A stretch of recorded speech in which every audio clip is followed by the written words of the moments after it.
Hi hello ನಮಸ್ಕಾರ ರೀ ಎಲ್ಲರಿಗೂ. ನಾನಿವತ್ತು ಬ್ಲಾಗ್ ಮಾಡ್ಲತ್ತೀನಿ. ನನ್ನ ಬ್ಲಾಗ್ ಯಾರ್ಯಾರು ನೋಡ್ಲತ್ತೀರಿ ಎಲ್ಲರಿಗೂ ವೆಲ್ಕಮ್. ನಾನಿವತ್ತು ಹೊರಗೆ ಹೋಗ್ಬೇಕಂತ ಹೇಳಿ ಪ್ಲ್ಯಾನ್ ಮಾಡಿ ಹೊರಗೆ ಹೋಗ್ಲತ್ತಿದ್ದೆ. ಹಾಗೆ ಸ್ವಲ್ಪ ಒಂದು ಪೋಸ್ ಕೊಟ್ಟೆ ಮಿರರ್ದಾಗ.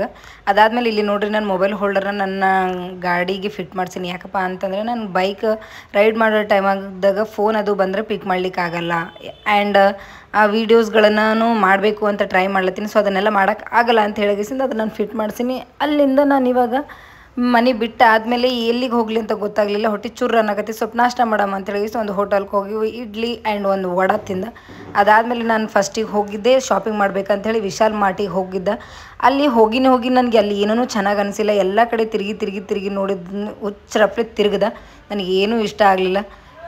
ಯಾಕಂತಂದ್ರೆ ಆನ್ಲೈನ್ ಶಾಪಿಂಗ್ ಮಾಡೋ ಟೈಮಲ್ಲಿ ಆಫ್ಲೈನೇ ಚೆನ್ನಾಗಿ ಅನ್ನಿಸ್ತಾ, ಆಫ್ಲೈನ್ ಶಾಪಿಂಗ್ ಹೋದಾಗ ಆನ್ಲೈನೇ ಚೆನ್ನಾಗಿ ಅನ್ನಿಸ್ತಾ. ಹಾಗಾಗಿ ಕನ್ಫ್ಯೂಸ್ ಆಗಿ ನಾನು ನಿಂತಿದ್ದೆ.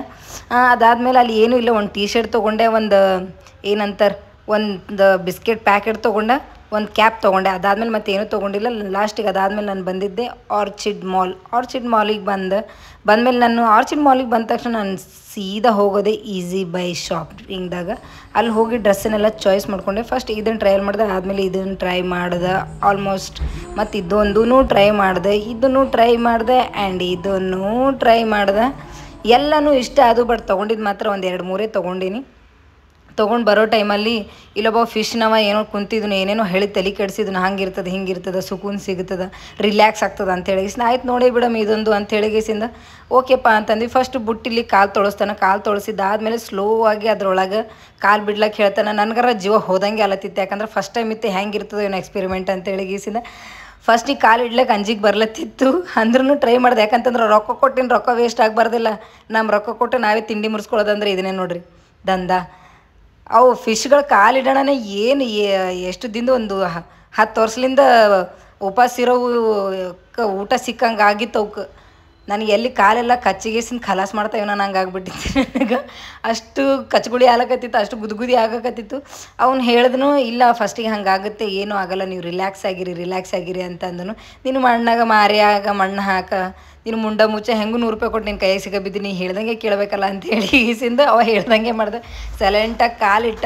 ಆದಮೇಲೆ ಫಸ್ಟಿಗೆ ಗುದ್ಗುದಿ ಆಲತ್ತಿತ್ತು ಖರೆ ಅಂದ್ರೆ ಅವ ಹೇಳಿದಂಗೆ. ಆಮೇಲೆ ಏನೂ ಆಗಲಿಲ್ಲ, ರಿಲ್ಯಾಕ್ಸ್ ಅನ್ಸಕತ್ತಿತ್ತು, ಭಾಳ ರಿಲ್ಯಾಕ್ಸ್ ಅನ್ಸಕತ್ತಿತ್ತು, ಚಂದನೂ ಅನ್ಸಕತ್ತಿತ್ತು. ಹೋಗ್ತಾ ಏನೋ ಒಂದು ಹೊಸಾದ ಎಕ್ಸ್ಪೆರಿಮೆಂಟ್ ಆದಂಗೆ ಅನಿಸ್ಲಾಗತ್ತಿತ್ತು. ಇಲ್ಲಿ ನೋಡ್ರಿ ಮೀನುಗಳು ಅವು ಹೆಂಗೆ ಪಪ್ಪಿ ಇಡ್ಲಾಗತ್ತವ ನನ್ನ ಕಾಲಿಗೆ. ಪುಚ್ ಅಂತ ಹೇಳಿಗೇಸಿಂದ ನಾನು ಕಾಲು ಅಲ್ಲಾಡಿಸಿದಂಗೆಲ್ಲ ಓಡಿ ಹೋಲತ್ತಿದ್ದು. ಮತ್ತು ಅಲ್ಲೇ ಬರ್ಲತ್ತಿದ್ವು ಅವು. ಬಟ್ ಅಂದ್ರೂ ಭೀ ಇದು ಡೇಂಜರಸ್ ಅಂತ ನಾನು ಕೇಳ್ಪಟ್ಟಿದ್ದೆ ಎಲ್ಲೋ ಒಂದು ಕಡೆಗೆ. ಬಟ್ ಏನೋ ಗೊತ್ತಿಲ್ಲ, ಅದು ಗೊತ್ತಿದ್ರೂ ಮಾಡಿಸ್ಕೊಂಡೆ ನೋಡ ಮುಂದೆ ಏನೇನು ಆಗ್ತದೆ ಅಂತ ಹೇಳಿಗೇಸಿಂದ ಆ ಟೈಮಿಗಾರ ನನಗೆ ಸುಕೂನ್ ಅನ್ಸಕತ್ತಿತ್ತು, ಚಂದ ಅನಿಸ್ಲಾಗತ್ತಿತ್ತು, ಖುಷಿ ಆಯಿತು. ರೊಕ್ಕ ಕೊಟ್ಟೋದಕ್ಕೆ ಏನೋ ಒಂದು ಹೊಸ ಎಕ್ಸ್ಪೆರಿಮೆಂಟ್ ತೊಗೊಂಡು ಬಂದಂಗೆ ಆಯಿತು, ಅಂದ್ರೆ ಕಲ್ತಂಗಾಯಿತು. ಅದಾದಮೇಲೆ ನಡೀರಪ್ಪ, ರೊಕ್ಕ ಖರ್ಚಾದವು, ಕೆಲಸನೂ ಆಯಿತು, ಶಾಪಿಂಗು ಆಯಿತು, ನಮ್ಮ ಮನೆ ಕಡೆ ಅಂಥೇಳಿ ಮನೆ ಕಡೆಗೆ ಬರ್ಲತ್ತಿದ್ದೆವು. ರೊಕ್ಕ ಗಳಿಸೋದು ಭಾಳ ಕಷ್ಟ, ಬಟ್ ಖರ್ಚು ಮಾಡೋದು ಒಂದು ಸೆಕೆಂಡು ಹತ್ತಲ್ಲ. ಸೊ ಹಾಗಾಗಿ ನಮ್ಮ ಕೈ ಮೈ ಎಲ್ಲ ಬಿಸಿಯಾಗತ್ತಿತ್ತು ರೊಕ್ಕ ಖಾಲಿ ಅದು ಅಂಥೇಳಿ ಮನೆ ಕಡೆಗೆ ಹೊಂಟೇವು ನಾವು. Okay friends, thank you for watching my video. ಇನ್ನು ಯಾರೆಲ್ಲ ನನ್ನ ಚಾನಲ್ಗೆ ಸಬ್ಸ್ಕ್ರೈಬ್ ಆಗಿಲ್ಲ ಸಬ್ಸ್ಕ್ರೈಬ್ ಆಗಿ. Okay bye friends.